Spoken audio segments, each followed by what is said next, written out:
Tonight, our story is going to look a little different and last a little longer. I really hope you stay for the majority of this video. I've had a wonderful family who is still stuck grieving due to the lack of answers they have received over a lost loved one who went out fishing and unfortunately did not come home alive. Please stick around so we can support this family as a community.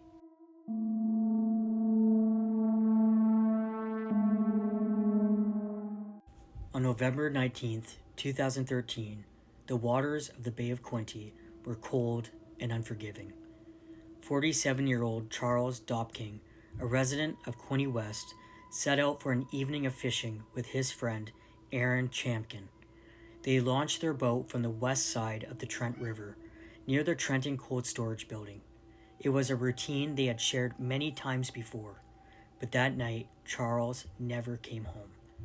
Around 10 o'clock that evening, Charles's wife reported him missing. What began as a desperate rescue operation quickly turned into one of the most baffling and painful mysteries in the region's history.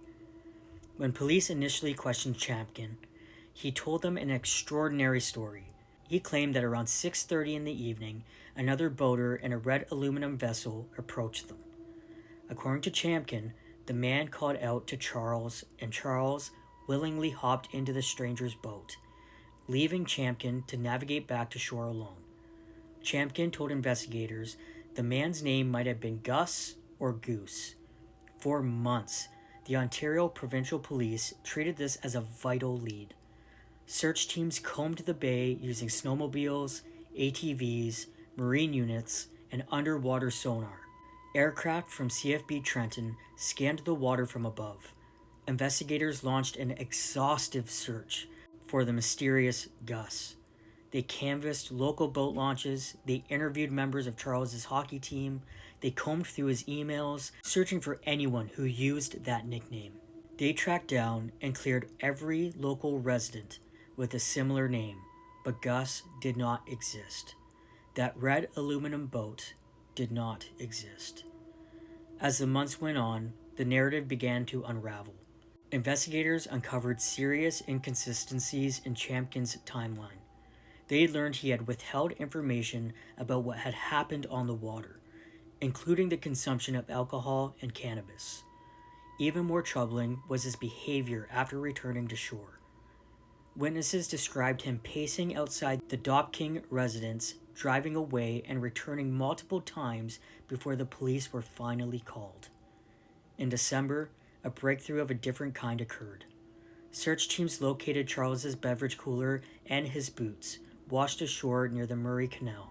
Then, in late April of 2014, as the winter ice finally cleared, a local resident discovered Charles's body along the shoreline near Settlers Landing. A post-mortem examination indicated no clear evidence of foul play, and the exact cause of death was never publicly released. But the mystery of why his companion lied still remained. The case eventually moved to a courtroom in Belleville. Aaron Chamkin was charged and ultimately convicted of public mischief and obstructing police.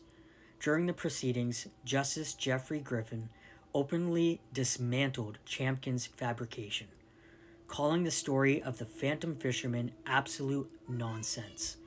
The judge noted that telling half of a truth can be considered a whole lie.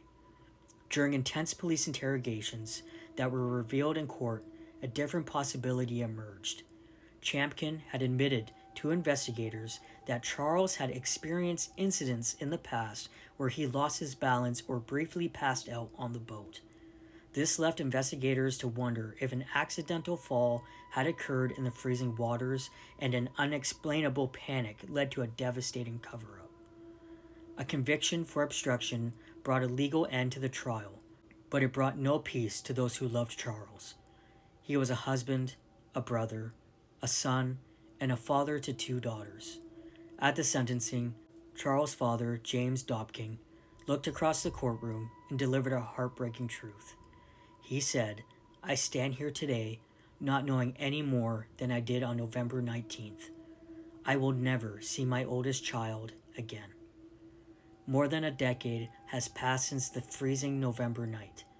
The legal files are closed, but for the Dopking family, the search for the complete truth has never stopped. If you were on the Bay of Quinte, near the Trenton cold storage or the Dufferin Street boat launch on the evening of November 19th, 2013, or if you have any information about the events of that night, please contact the Quinte West OPP or Crime Stoppers. The smallest detail, even something that might feel insignificant at the time, could be the key to giving a grieving family the answers they have waited for over 10 years.